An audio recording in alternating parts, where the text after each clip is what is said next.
Good morning everyone, this is Siddharth Singh. हमारा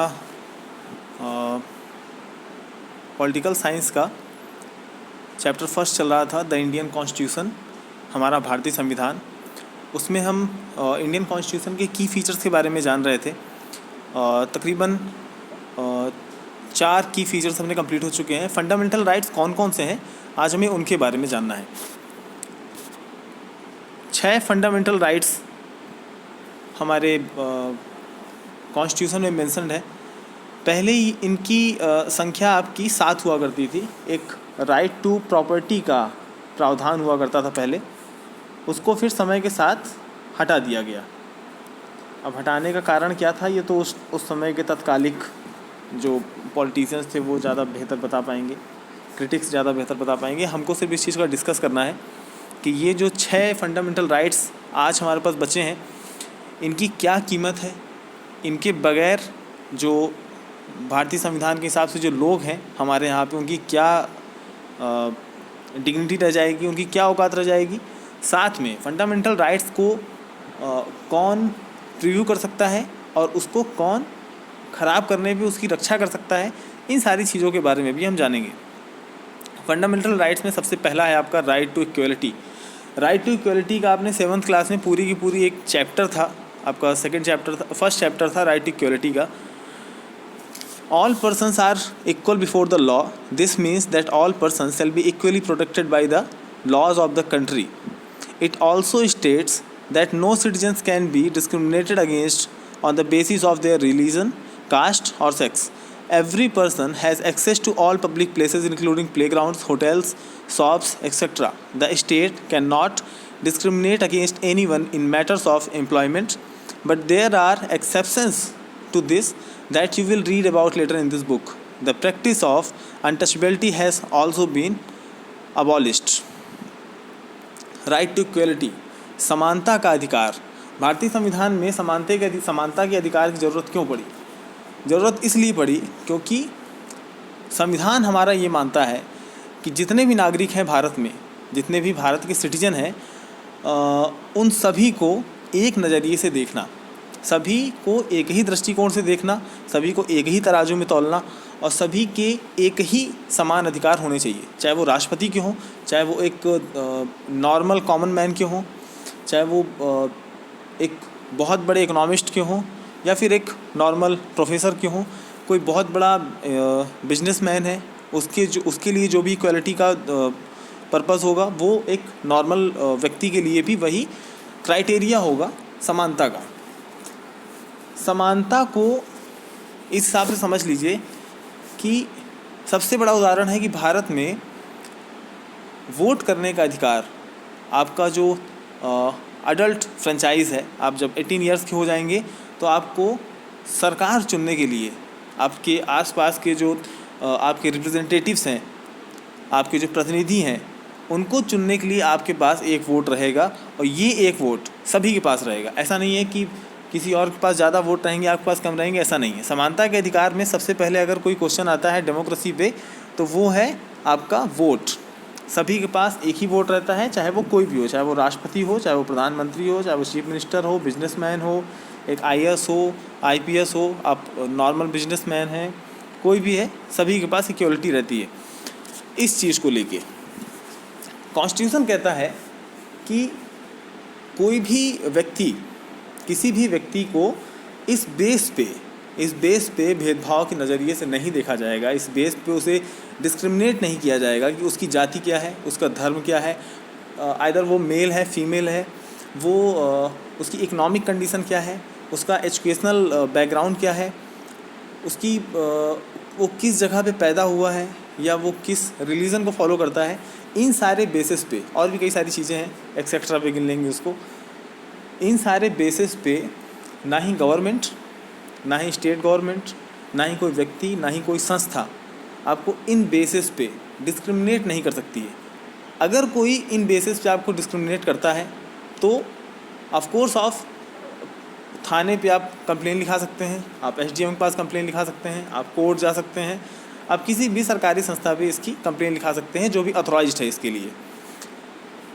एक बात इसमें और कही गई है कि इक्वलिटी पे आप जो भी पब्लिक प्लेसेस में है, जो कि गवर्नमेंट के द्वारा प्रोवाइड कराई जा रही है, चाहे वो वेल्स हो, चाहे वो कुआं हो, चाहे वो कोई पब्लिक शॉप हो, चाहे वो होटल हो, चाहे वो ग्रॉसरी स्टोर हो, चाहे वो कुछ भी हो, उन सारी चीज़ों पे आपको इन सारे बेसिस पे जो हमने पहले बताए हैं, रिलीजन, कास्ट, मेल और फीमेल, आप अपंग हैं, दिव्यांग हैं, इन बेसिस पे आपका एजुकेशनल बैकग्राउंड क्या है, आपका फाइनेंशियल बैकग्राउंड क्या है, इन सारे बेसिस पे आपको डिस्क्रिमिनेट नहीं किया जाएगा। जैसे पब्लिक के जो वेल्स होते हैं, पब्लिक के जो पॉन्ड्स होते हैं, वो ज़रूरी नहीं है कि किसी एक स्पेसिफिक जगह के रहने वाले लोगों के लिए उसे बनाया गया हो या उसके लिए उन्हें ऑथराइज़ किया गया है कि सिर्फ आप ही यूज़ करेंगे, ऐसा नहीं है। अगर वो पब्लिक प्रॉपर्टी में आता है, वो गवर्नमेंट के द्वारा बनाया गया है, अगर गवर्नमेंट अलाउ करती है कि आप इन सब चीज़ों में एक्सेस कर सकते हैं, तो आप बिल्कुल कर सकते हैं। लेकिन इक्वलिटी का मतलब ये कभी मत निकालिएगा कि किसी की प्राइवेट संस्था है, किसी की प्राइवेट फर्म है, किसी का प्राइवेट होटल है और किसी की कुछ भी उसकी प्राइवेट संपत्ति है, तो आप उसमें जाके दावा नहीं ठोक सकते हैं कि नहीं, ये मुझे यहाँ पे एक्सेस चाहिए ही चाहिए। तो वो राइट इक्वलिटी में नहीं आएगा। जो आपकी पब्लिक प्रॉपर्टीज़ हैं, आप उसमें एक्सेस कर सकते हैं, उसमें कोई दिक्कत नहीं है। आप इन सारी चीज़ों के बारे में इस बुक में आगे और भी पढ़ेंगे। The practice of untouchability has also been abolished. जो आपका छुआछूत वाला सिस्टम था कि लोग, एक जाति के लोग दूसरे जाति को नहीं छूते थे, या एक ही अनटचेबिलिटी वाली जो जाति थी वो अपने ही जाति के और भी लोगों को नहीं छूते थे, है ना। तो ये जो ऊंच नीच वाली बात है, ये तो इस तरह का जो भेदभाव है अनटचेबिलिटी का, इसे भी गवर्नमेंट ने हटा दिया है कि अगर इस तरह से आपके साथ व्यवहार कोई करता है तो भी अनइक्वलिटी में आपका माना जाएगा और इसे वायलेशन माना जाएगा फंडामेंटल राइट का, और इसके खिलाफ एक्शन लिया जा सकता है। सेकेंड है आपका right to freedom. This includes that right to freedom of speech and expressions, the right to form associations, the right to move freely and reside in any part of the country, and the right to practice any profession, occupation or business. right to freedom का मतलब होता है कि आज़ादी। आप इस देश में कहीं पे भी जा सकते हैं, कहीं पे भी जा सकते हैं और वहाँ पे किसी भी प्रकार का बिजनेस कर सकते हैं, आप कोई प्रोफेशन एक्वायर कर सकते हैं, कोई भी ऑक्यूपेशन पे जा सकते हैं, आप कोई भी अपना एसोसिएशन फॉर्म कर सकते हैं, बशर्ते जो एसोसिएशन है, जैसे आपके दो उदाहरण हैं एसोसिएशन के। एसोसिएशन मतलब कोई भी आप संगठन बना सकते हैं, आप कोई फर्म बना सकते हैं, कोई कंपनी खड़ी कर सकते हैं, है ना। 10 लोग को मिलके साथ में कोई स्टार्टअप खड़ा कर सकते हैं। आजकल स्टार्टअप का बहुत वो चल रहा है। एसोसिएशन का जो रोल है, आप कोई भी पार्टी फॉर्म कर सकते हैं। जैसे आपका भारत में एक खालिस्तान करके पार्टी है ना। खालिस्तान करके वो एग्जिस्ट करती है, लेकिन भारत में कॉन्स्टिट्यूशन के हिसाब से, लॉ एंड ऑर्डर के हिसाब से उसे बैन करके रखा गया है। उसकी कोई भी प्रैक्टिस यहाँ पे की नहीं जा सकती है। वो लगभग पंजाब के रीजन पे ज़्यादा एक्टिव रहते हैं। उनके जो ऑफिसेस वगैरह हैं वो कनाडा और ब्रिटेन पे एग्जिस्ट करते हैं। भारत में उसे पूरी तरह से बैन करके रखा गया है। ठीक है, बैन करके क्यों रखा गया है, रीज़न ये है कि उसकी जो एक्टिविटी है वो अपने देश के खिलाफ है, अपने कॉन्स्टिट्यूशन के खिलाफ है। तो ऐसी कोई भी चीज़, अगर आपको राइट टू फ्रीडम का अधिकार मिल रहा है कॉन्स्टिट्यूशन के हिसाब से, तो ऐसा नहीं है कि आप कॉन्स्टिट्यूशन के खिलाफ ही बातें करना स्टार्ट कर देंगे। ये पॉसिबल नहीं है। आप सिर्फ वो ही कर सकते हैं जो कानून सम्मत होता है, जो कानून के हिसाब से होगा। आप उस चीज़ का कोई भी एसोसिएशन फॉर्म कर सकते हैं, कोई भी संगठन बना सकते हैं, फॉर्म खोल सकते हैं, बिजनेस कर सकते हैं, ये सारी चीज़ें। Right to speech and expressions. Right to speech मतलब आप खुल के अपने मन की बातें कह सकते हैं। अब ऐसा नहीं है कि आप प्रधानमंत्री को गरियाना स्टार्ट कर दें। आप प्रधानमंत्री को गाली नहीं दे सकते हैं, आप संविधान को गाली नहीं दे सकते हैं। ऐसी चीज़ों संविधान सम्मत है, आप उसको फ्री होके आप बोल सकते हैं। ऐसा नहीं है कि अगर आपने किसी को क्रिटिसाइज़ कर दिया, फाउल लैंग्वेज नहीं होनी चाहिए, लेकिन अगर आपने किसी को क्रिटिसाइज़ किया है तो संविधान आपको इजाज़त देता है कि हाँ, आप उसे क्रिटिसाइज़ कर सकते हैं। आपके मन में अगर कोई भी ऐसी बातें हैं जो कहने योग्य हैं, भले सामने वाले को पसंद नहीं आ रही हैं, सामने वाला उसको डिफेंड नहीं कर पा रहा है या फिर उसे सही नहीं लग रहा है, फिर भी आप उसे अपनी फ्रीडम ऑफ स्पीच का यूज़ कर सकते हैं। आप अपनी आवाज़ बुलंद कर सकते हैं, आप गवर्नमेंट के ख़िलाफ़ बात कर सकते हैं, आप लोगों के खिलाफ़ बात कर सकते हैं, लेकिन इस तरह की बातें नहीं करेंगे कि जो कानून के खिलाफ हो। किसी को गाली देना कानून के खिलाफ ही माना जाता है, तो इस तरह की बातें नहीं कर सकते हैं। बाकी आप भाषण दे सकते हैं, आप किसी प्रकार का वक्तव्य जारी कर सकते हैं, आप प्रेस रिलीज़ कर सकते हैं, आप पत्राचार कर सकते हैं, ठीक है। तो ये सारी चीज़ें आपका फ्रीडम ऑफ स्पीच में आता है। आज के टाइम पे सोशल मीडियाज़ वगैरह पे आप देखते होंगे कि लोग खुल के अपने मन की बातें लिखते हैं, उनको उनके जो भी विचार हैं, गवर्नमेंट कुछ ऐसा करके नहीं रखी है कि नहीं एक स्पेसिफिक 10 पॉइंट्स हैं और सिर्फ आप उसी में अपने विचार व्यक्त कर सकते हैं, ऐसा नहीं है। आप दुनिया की किसी भी कोने से कोई भी विचार उठा के लाइए और उसे आप अपने ट्विटर हैंडल से या फेसबुक हैंडल से आप लिख दीजिए। बस ये होना चाहिए कि वो राष्ट्रीय सुरक्षा पे खतरा नहीं होना चाहिए, है ना। राष्ट्रीय सुरक्षा पे, नेशनल सिक्योरिटी का ख्याल रखते हुए आप बातें करिए, बाकी आप कुछ भी कह सकते हैं। ये आपका फ्रीडम ऑफ स्पीच का मुद्दा है।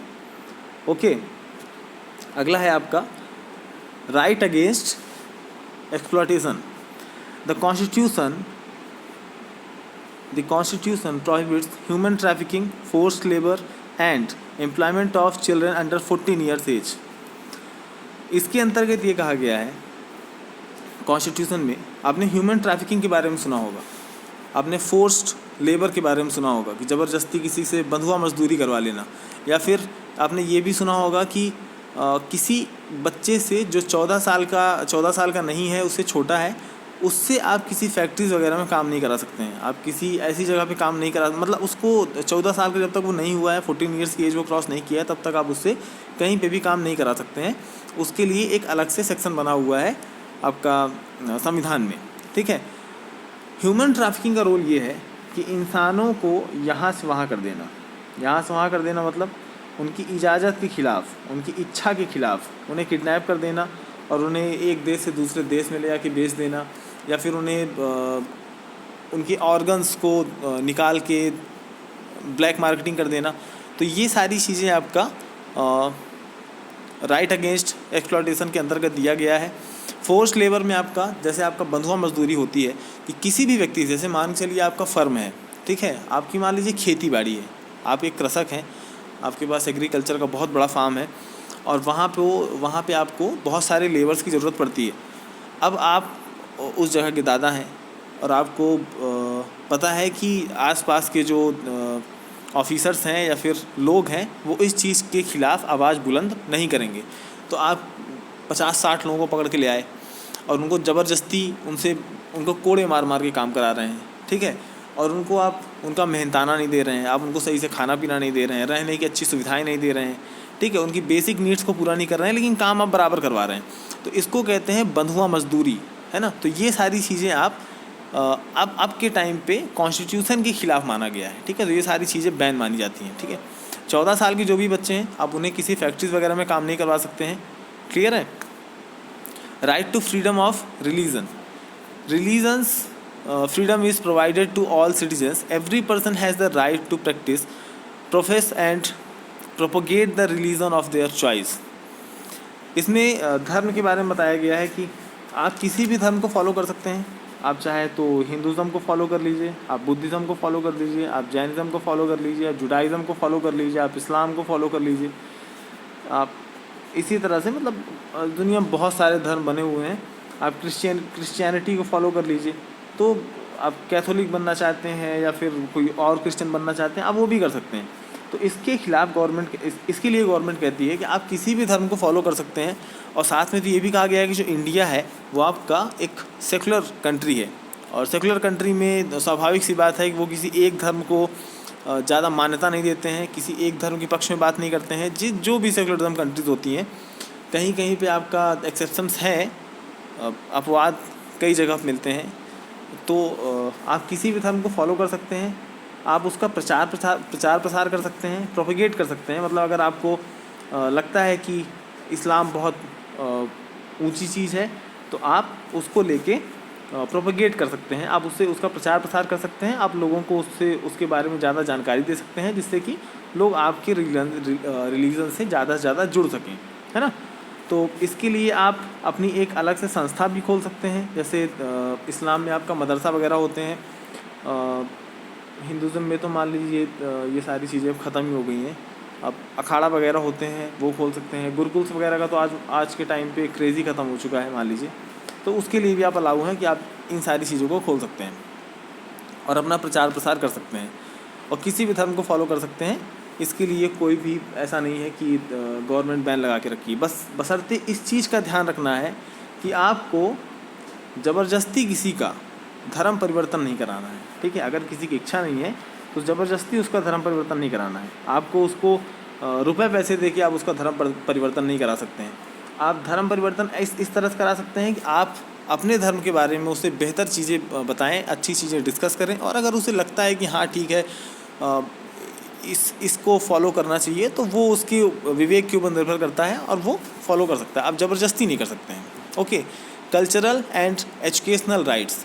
The constitution states that all minorities, religious or linguistic can set up their own educational institution in order to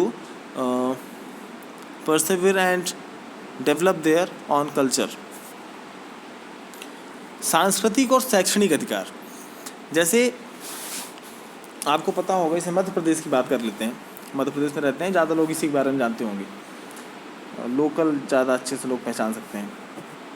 जैसे मध्य प्रदेश में बैगा जनजाति है, शायद आपने सुना होगा, नहीं सुना होगा। भील जनजाति है, गोंड करके जनजाति है, ठीक है, सहारिया करके जनजाति है। तो इनकी कुछ अपनी अलग स्पेसिफिक कल्चर्स होते हैं, है ना, इनका एक अलग सांस्कृतिक महत्व होता है।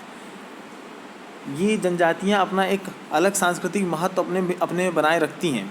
ऐसे इसी तरह से जो भी अलग धर्म होते हैं उनके भी अपने अलग अलग कल्चर्स होते हैं, ठीक है, उनकी भी अपने अलग विधि विधान होते हैं, रीति रिवाज होते हैं।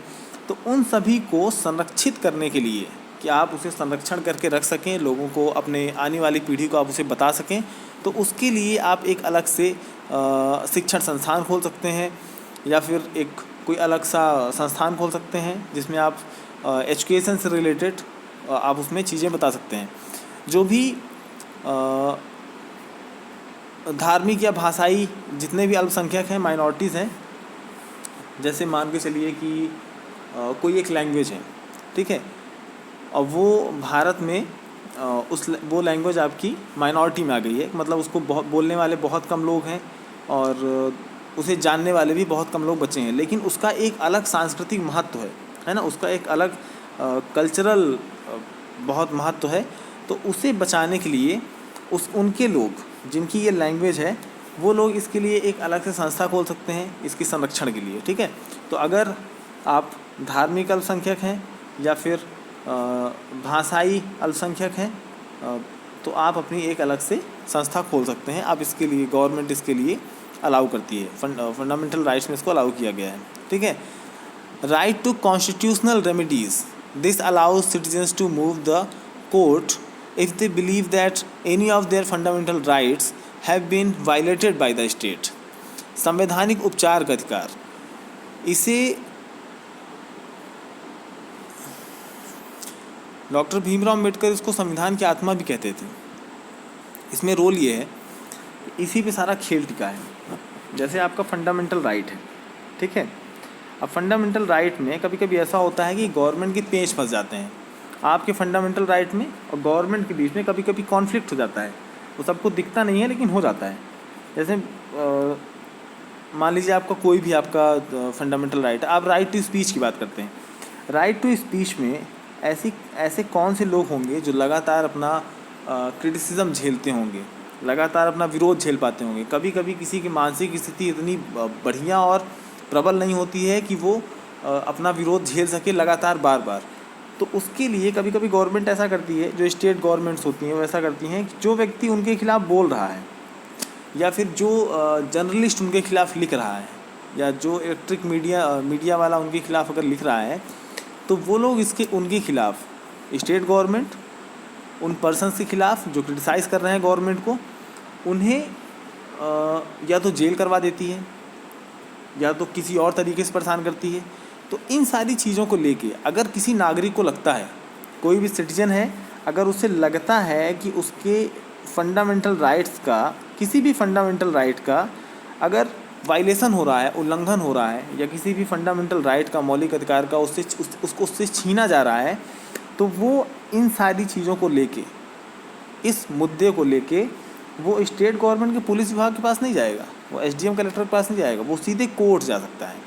ठीक है, अगर एक्चुअल में कोई गवर्नमेंट के ऊपर नकेल कस के रख सकती है, कोई गवर्नमेंट के ऊपर दबाव बना के रख सकती है, तो वो कोर्ट है। ठीक है, वो चाहे वो सुप्रीम कोर्ट हो, चाहे वो स्टेट की कोर्ट हो, ठीक है, हाई कोर्ट्स वगैरह हो। तो अगर आपका या मेरा किसी भी नागरिक का अगर कोई भी फंडामेंटल राइट वायलेट हो रहा है, तो आप उसके खिलाफ कोर्ट में जा सकते हैं केस करने के लिए, और कोर्ट आपकी बात ज़रूर सुनेगा। कोर्ट आपकी बात क्यों सुनेगा? क्योंकि उसका वैलिड रीज़न है। वैलिड रीज़न ये है कि जब कॉन्स्टिट्यूशन बना तो उस टाइम पे जो उसको ड्राफ्ट कर रहे थे या उसको फ्रेम कर रहे थे, तो उनके मन बहुत सारे, जैसे हमने कहा था कि कॉन्स्टिट्यूशन जब बनता है तो आपने कहा था कि डेमोक्रेसी में जो एक पॉइंट दिया गया था कि डेमोक्रेसी में बहुत लेट डिसीजंस लिए जाते हैं।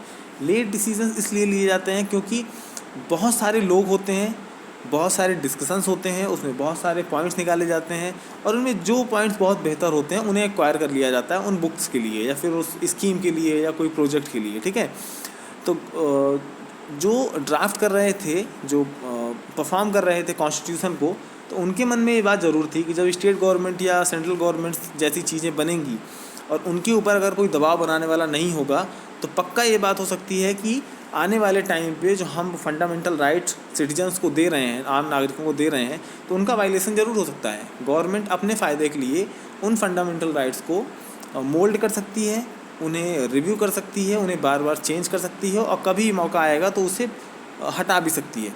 तो उसके लिए उन्होंने इसको किसे पावर्ड कर दिया कि आप फंडामेंटल राइट्स को बचा के रखेंगे?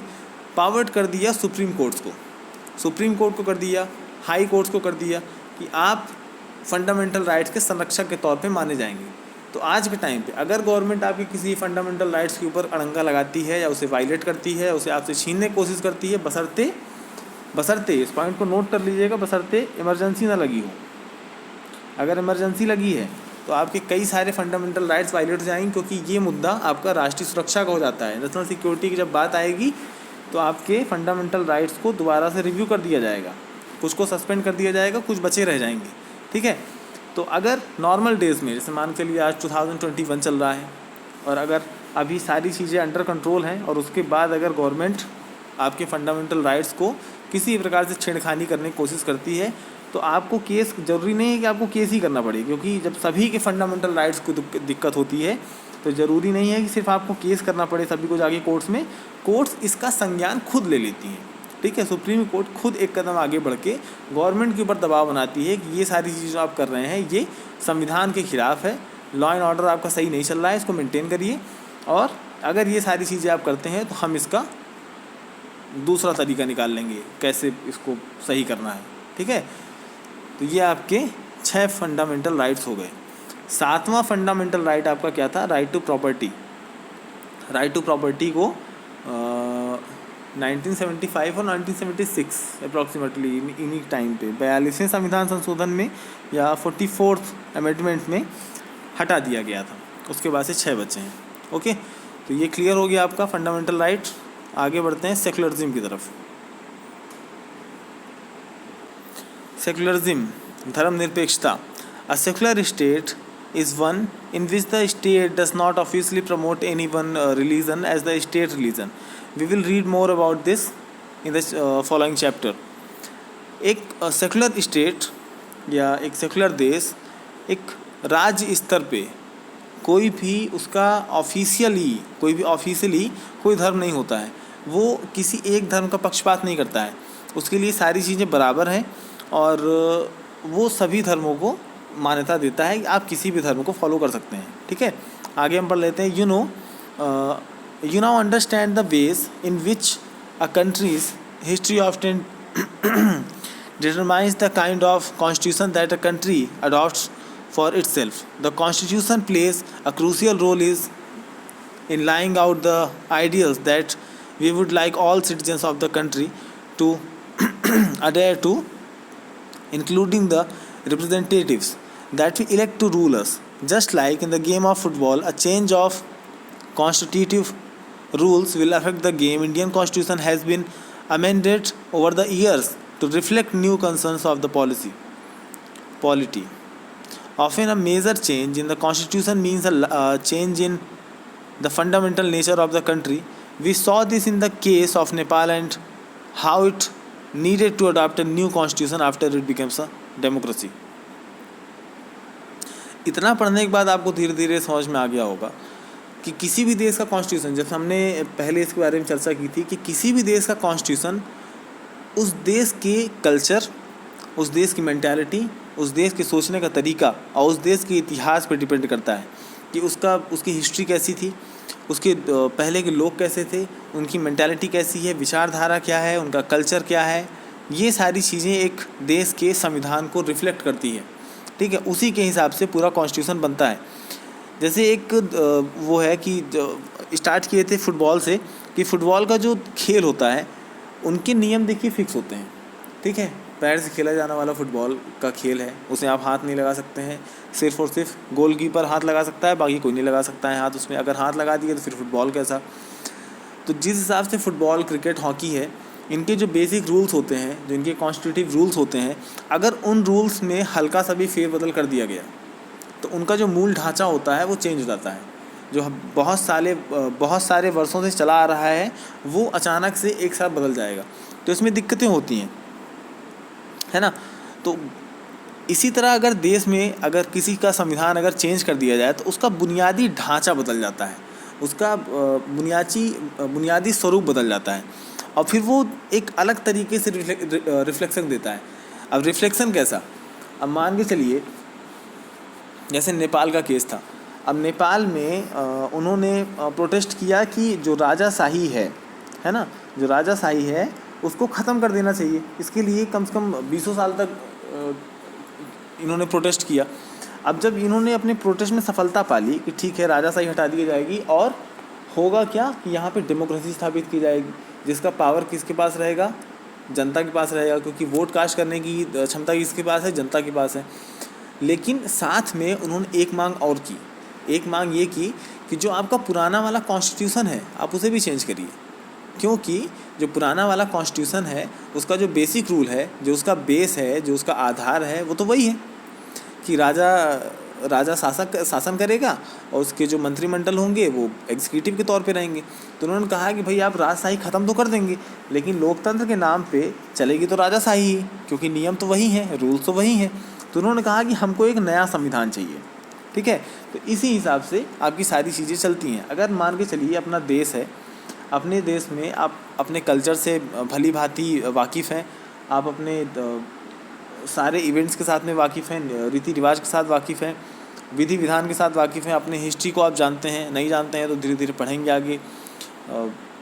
तो इन सारी चीज़ों के हिसाब पे अब हमारा देश, अगर हम मान के चलते हैं कि धर्म रक्षति रक्षिता, इस हिसाब पे चलता है, और अगर यहाँ पे अगर कोई दूसरा हिसाब लगा दिया जाए, हम कहते हैं अगर यहाँ पे नीदरलैंड का लॉ लगा दिया जाए तो कैसा रहेगा, तालमेल नहीं बैठेगा ना। तो ज़रूरी है कि जिस देश की जैसा कल्चर और मेंटालिटी है उसी हिसाब से उसका कॉन्स्टिट्यूशन होना चाहिए, ओके, ठीक है। The different features of the Indian constitution outlined above involve completed ideas that are often not easy to grasp.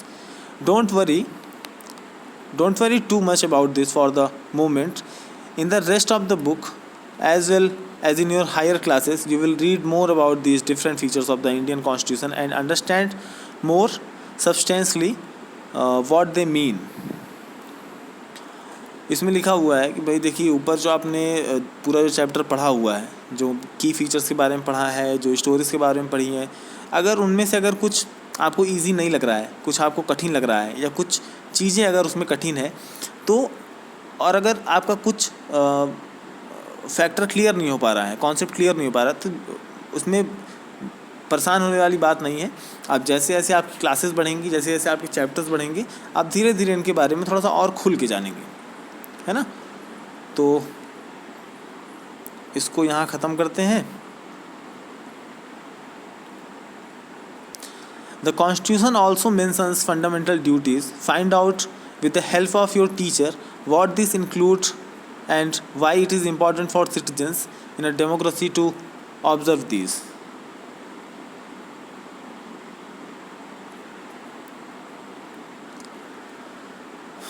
चलिए ये चैप्टर ख़त्म करते हैं और आपके लिए होमवर्क ये है कि क्या क्या फंडामेंटल ड्यूटीज़ हैं। अगर आप वीडियो देखते हैं तो आपको ये चीज़ पता होगी, मैं अलग से होमवर्क लिख के नहीं दूंगा। जो जो फंडामेंटल ड्यूटीज़ होती हैं, जो भी आपके राष्ट्रीय कर्तव्य होते हैं, भाई आपने राष्ट्रीय अधिकार देख लिए हैं, ठीक है, मानव अधिकार देख लिए हैं, अब राष्ट्रीय कर्तव्य क्या होते हैं, आपके मानवीय कर्तव्य क्या होते हैं, वो कितने होते हैं, ठीक है, और कौन कौन से होते हैं, किस देश के संविधान से उसको ऑब्जर्व किया गया, अडॉप्ट किया गया है, इनके बारे में आपको लिखना है और आप मुझे मेरे फ़ोन नंबर पे मैसेज कर सकते हैं। ओके।